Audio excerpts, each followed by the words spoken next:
हरे कृष्णा। हिंदू धर्म में मुहूर्त का विशेष महत्व है। ग्रह नक्षत्र की गणना के आधार पर ही यह माना जाता है कि कोई भी कार्य को करने के लिए वह समय उचित है या नहीं। ज्योतिष शास्त्र के अनुसार कई नक्षत्र ऐसे होते हैं जिनमें कोई भी कार्य करना शुभ माना जाता है। वहीं कुछ नक्षत्र ऐसे भी होते हैं जिनमें किसी विशेष कार्य को करना वर्जित होता है। धनिष्ठा, शतभिषा, पूर्वा भाद्रपद, उत्तरा भाद्रपद और रेतवी भी ऐसी ही नक्षत्र हैं। धनिष्ठा के आरंभ से लेकर रेतवी नक्षत्र के अंत तक के समय को पंचक कहा जाता है। पंचक 5 दिनों के होते हैं। आइए जानते हैं इस बार अप्रैल के महीने में पंचक कब से शुरू होंगे, कब समाप्त होंगे और ये किस प्रकार के पंचक रहेंगे। बताए गए 5 नक्षत्रों के संयोग से पंचक का निर्माण होता है। चंद्रमा एक राशि में 2.5 दिन रहता है और 2 राशियों में चंद्रमा 5 दिन रहता है। तो ऐसे में इन 5 दिनों के दौरान चंद्रमा धनिष्ठा, शतभिषा, पूर्वा भाद्रपद, उत्तरा भाद्रपद और रेतवी नक्षत्र से गुजरता है और इस कारण से यह 5 दिन ही पंचक कहे जाते हैं। जब चंद्रमा 27 दिनों में सभी नक्षत्रों का भोग कर लेता है तब प्रत्येक महीने में लगभग 27 दिनों के अंतर पर पंचक नक्षत्र का चक्र बनता रहता है। और ज्योतिष विद्या के अनुसार जब चंद्रमा कुंभ और मीन राशि में रहता है उस समय को पंचक कहते हैं और इन 5 दिनों में अशुभ नक्षत्रों का योग माना जाता है। इसलिए पंचक के समय कोई भी शुभ कार्य करना हानिकारक होता है।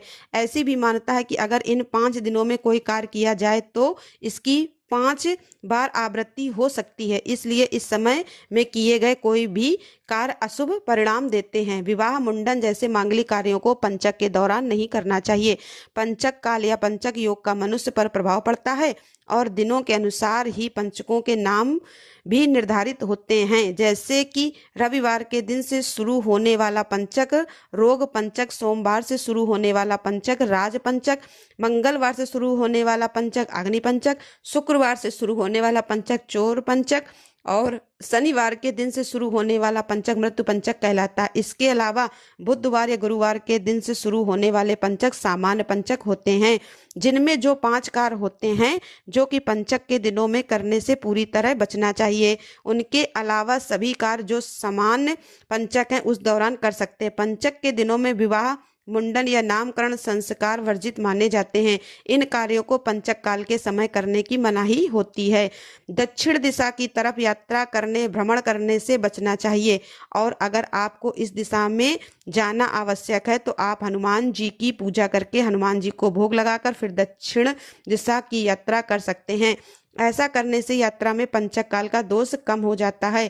पंचक काल के दौरान अगर किसी की मृत्यु हो जाती है तो उसके अशुभ प्रभाव से बचने के लिए 100 के साथ 5 पुतले और बनाकर 100 के साथ रखे जाते हैं। यह पुतले आटे या कुसा के होते हैं और इन 5 पुतलों का भी विधिवत दाह संस्कार किया जाता है जिससे कि मृत्यु पंचक का दोष दूर या कम हो जाता है। आइए अब जान लेते हैं अप्रैल महीने में लगने वाले पंचक के बारे में।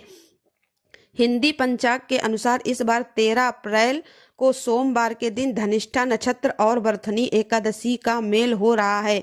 यह कोई सामान्य तारीख नहीं है। ग्रंथों में इस संयोग को विशेष माना गया है और पंचांग के अनुसार 13 अप्रैल दिन सोमवार को पंचक सुबह 3:44 से शुरू होगा। इस दिन दोपहर 4:04 तक धनिष्ठा नक्षत्र रहेगा। इसके बाद में शतभिषा नक्षत्र प्रारंभ हो जाएगा और सोमवार के दिन से शुरू होने वाला पंचक राज पंचक कहलाता है और पंचक की समाप्ति होगी 17 अप्रैल को दोपहर 12:02 पर। पंचक के दिनों में दक्षिण दिशा की यात्रा करना, नई चारपाई या बिस्तर बनवाना, घर की नई छत डलवाना, नाखून या बाल काटना भी वर्जित माना जाता है। इस बार पंचक के दिनों में वर्धनी एकादशी, प्रदोष व्रत, मासिक शिवरात्रि और बैसाख अमावस्या पड़ने वाले हैं। पंचक की समाप्ति 17 अप्रैल दिन शुक्रवार को बैसाख अमावस्या के दिन होगी। इसके बाद से आप कोई भी कार्य अपनी कुंडली या राशि अनुसार करा सकते हैं और इस बार 14 अप्रैल मंगलवार के दिन खरमास भी समाप्त हो जाएगा। यह थी आज की वीडियो। जानकारी आपको कैसी लगी दोस्तों? वीडियो को लाइक और चैनल को सब्सक्राइब अवश्य करिएगा। धन्यवाद दोस्तों।